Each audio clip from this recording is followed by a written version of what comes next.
तो उद्गम कहाँ से होगा? उसका नाम हो हिमनद से होगा। कहाँ से होगा? हिमनद, या क्या बोलिए इसे? ग्लेशियर बोलिए। अब आप ग्लेशियर का नाम लिख दीजिए। क्या नाम है ग्लेशियर का? चेमा, चेमा युंग डुंग। अब हमने देखा हिमनद या ग्लेशियर, और उसका नाम क्या है? चेमा युंग डुंग। ये है कहाँ? ये तिब्बत में है। कहाँ है ये? तिब्बत में। और तिब्बत में एक श्रेणी है, और श्रेणी का नाम क्या है? हैं? श्रेणी का नाम क्या है? कैलाश पर्वत श्रेणी। कैलाश पर्वत श्रेणी। ये देखिए आप, कैलाश पर्वत श्रेणी। इस कैलाश पर्वत श्रेणी पर यह हिमनद है, और इस हिमनद का नाम क्या है? चेमायुंगडुंग। और इसके पिघलने से जल की आपूर्ति होती है नदी को। यह हिमनद पिघलने से, इसके पिघलने से क्या होता है? मानसरोवर झील कहाँ है ये? तिब्बत में। इसे जल की आपूर्ति होती है, जल आपूर्ति होती है। देख रहे हैं? और यहीं से मानसरोवर झील से क्या हो जाता है? आपके लिए क्या देखने मिलेगा? ब्रह्मपुत्र नदी, ये देखने के लिए मिलेगी। ये था इसका उद्गम। ये उद्गम की बात हो गई। नेक्स्ट क्या देखेंगे? ब्रह्मपुत्र नदी कहाँ कहाँ बह रही है, उसका क्षेत्र। ब्रह्मपुत्र नदी का अपवाह क्षेत्र देखेंगे। अब चलिए देखते हैं। पॉइंट नंबर 2, ब्रह्मपुत्र नदी का अपवाह क्षेत्र।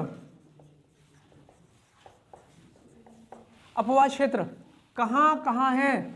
नंबर 1 तिब्बत, ये तिब्बत, और तिब्बत के आगे लिखेंगे आप चीन, क्योंकि तिब्बत चीन के अधीन है, चीन द्वारा प्रशासित क्षेत्र है।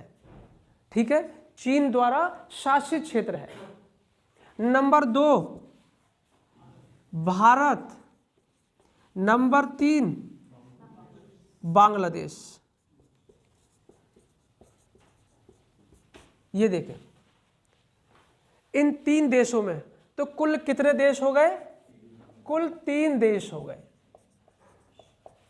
ब्रह्मपुत्र नदी का अपवाह क्षेत्र या उसकी द्रोणी कितने देशों में है? 3 देशों में। नंबर 1, नंबर 2 और नंबर 3 बांग्लादेश। इनमें भी इसके नाम अलग अलग हो जाते हैं। अलग अलग देश में अलग अलग नाम से, अलग अलग क्षेत्र में अलग अलग नाम से। ये चर्चा आगे करेंगे। अभी देखिए,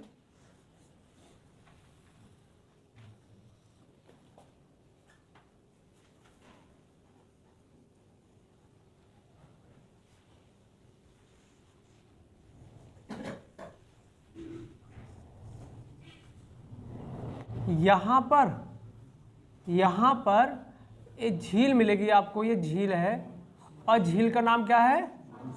मानसरोवर झील। सरोवर झील, सरोवर का मतलब ही झील होता है, तालाब होता है। उसके बाद आप ये देखिए, स्थान कौन सा है? ये तिब्बत। उसके बाद यहाँ पर जो काराकोरम पर्वत श्रेणी है, उसका अग्रिम भाग क्या नाम है? कैलाश, कैलाश पर्वत श्रेणी। ये देखिए आप, यहाँ से मानसरोवर से ब्रह्मपुत्र चली, और ये होते हुए यहाँ तक आ गई, अरुणाचल प्रदेश तक आ गई, भारत की बाउंड्री तक आ गई। और यहाँ जो बह रही है ये, यहाँ इसका नाम क्या नाम है? इसका सांगपो। सांगपो, क्या बोला इस नदी को? सांगपो बोला। तिब्बत में ब्रह्मपुत्र को सांगपो बोला। उसके बाद ये अरुणाचल प्रदेश में प्रवेश करती है। और अरुणाचल प्रदेश में किस नाम से प्रवेश करती है? दिहांग। तो कहां पर? अरुणाचल प्रदेश, याद रहेगा। अरुणाचल प्रदेश में इसे क्या बोला? दिहांग। और उसके बाद ये कहां प्रवेश कर गई? असम। असम, यहाँ से और यहाँ तक असम। असम में इसे क्या बोला? असम में इसे ब्रह्मपुत्र बोला। अब देखिए आपको एक बात क्लियर हुई यहाँ पर, ब्रह्मपुत्र को सही मायने में ब्रह्मपुत्र नदी का नाम कहाँ दिया गया? असम में दिया गया। असम में इस नदी को ब्रह्मपुत्र बोल रहे हैं। तिब्बत में क्या बोला हमने इसे? अरुणाचल प्रदेश में क्या बोला इसे? और फिर कहाँ? असम में क्या दिया? ब्रह्मपुत्र। उसके बाद फिर कहाँ प्रवेश कर गई है? बांग्लादेश में। और बांग्लादेश में इसका नाम क्या है? जमुना। क्या नाम है? जमुना। कहाँ पर? बांग्लादेश। बांग्लादेश में इसे क्या बोला? जमुना बोला। और उसके बाद किससे मिल जाएगी ये? उसके बाद ये गंगा से मिल जाएगी। गंगा से मिलेगी तो यहाँ पर क्या लिखेंगे? ब्रह्मपुत्र नदी। ब्रह्मपुत्र नदी। और इसके आगे लिख लेंगे यहाँ पर जमुना। जमुना किससे मिलेगी? गंगा से। गंगा के आगे लिख लेंगे पद्मा, क्योंकि यहाँ पर गंगा भी दूसरे नाम से जानी जा रही है। वो दूसरा नाम क्या है? पद्मा। तो किससे मिल रही है ब्रह्मपुत्र? पद्मा से मिल जाती है। ब्रह्मपुत्र नदी गंगा से मिल जाती है।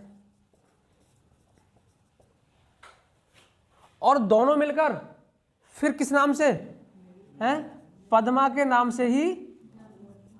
से बहती हैं। कहाँ? बांग्लादेश। बांग्लादेश में। उसके बाद पद्मा से क्या मिलेगी? मेघना। और मेघना के नाम से बंगाली खाड़ी में गिरेगी। पद्मा प्लस मेघना जब दोनों मिलेंगी तो नदी का नाम क्या हो जाएगा? मेघना। इस नाम से कहाँ गिरेगी? बंगाल की खाड़ी। बंगाल की खाड़ी क्या है ये? इसका क्या है ये? मुहाना। इसका मुहाना है ये। देख रहे हैं? ये मुहाना हो गया किसका? ब्रह्मपुत्र नदी का। अब उसके बाद आप एक पॉइंट और लिख सकते हैं। क्या? गंगा में मिलने वाली सबसे लंबी नदी कौन है? ब्रह्मपुत्र है। Next point, Ganga plus Brahmaputra या दोनों मिला के बोले तो मेघना। तो ये दोनों मिलकर क्या बनाती हैं? गंगा ब्रह्मपुत्र का डेल्टा। क्या बनाती हैं? डेल्टा। जो दुनिया का सबसे बड़ा डेल्टा, सुंदरवन का डेल्टा। ब्रह्मपुत्र की सहायक नदियां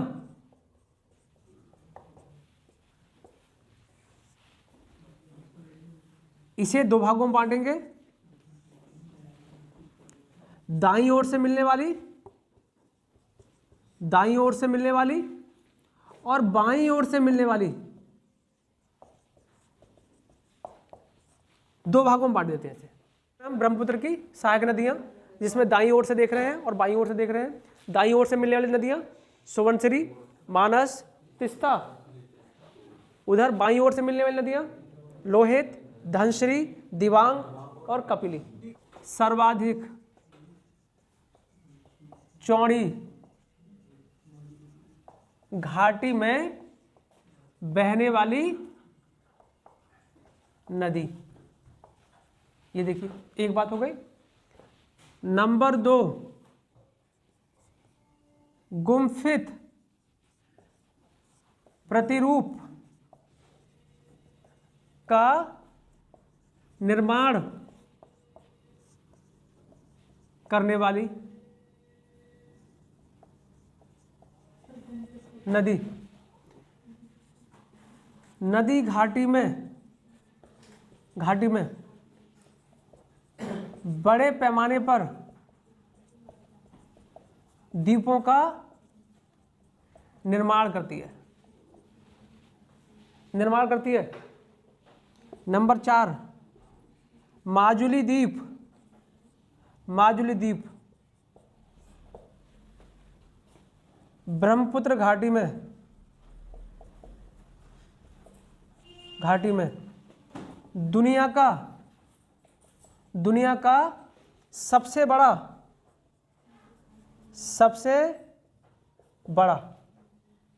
नदीय द्वीप है ये। कौन?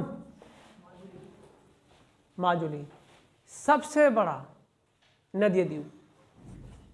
तिब्बत के पठार से, तिब्बत के पठार से निकलने वाली नदियां।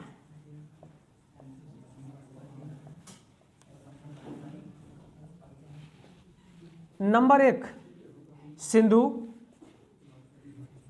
Number 2 Brahmaputra, number 3 Sutlej. ये तीनों नदियां कहां से निकल रही हैं? तिब्बत के पठार से। एक सवाल पूरा हो गया। एक क्वेश्चन ये पूछा गया कि तिब्बत के पठार से निकलने वाली नदियां कौन कौन सी है। ठीक है, दूसरी बात, अब दूसरा क्वेश्चन यहीं पर क्या होता है, बन जाता है। अगला क्वेश्चन क्या बनेगा? यही नदियां हिमालय के पार से निकल रही हैं। बिल्कुल, हाँ, तो तिब्बत क्या हो गया? विदेश में ही हो गया। हाँ हाँ, ठीक है। तो इसे कुछ इस तरह से लिख सकते हैं। देखिए, अगला क्वेश्चन इसी से बनेगा, और क्वेश्चन ये था, जो आया हुआ क्वेश्चन है वो ये क्वेश्चन था कि हिमालय के पार से निकलने वाली नदियां, हिमालय के पार से निकलने वाली, ये देखिए वो भी यही है। और जो हिमालय के पार से निकल रही हो तो इसका मतलब वो क्या है? पूर्ववर्ती है। तो पूर्ववर्ती का उदाहरण भी यही है।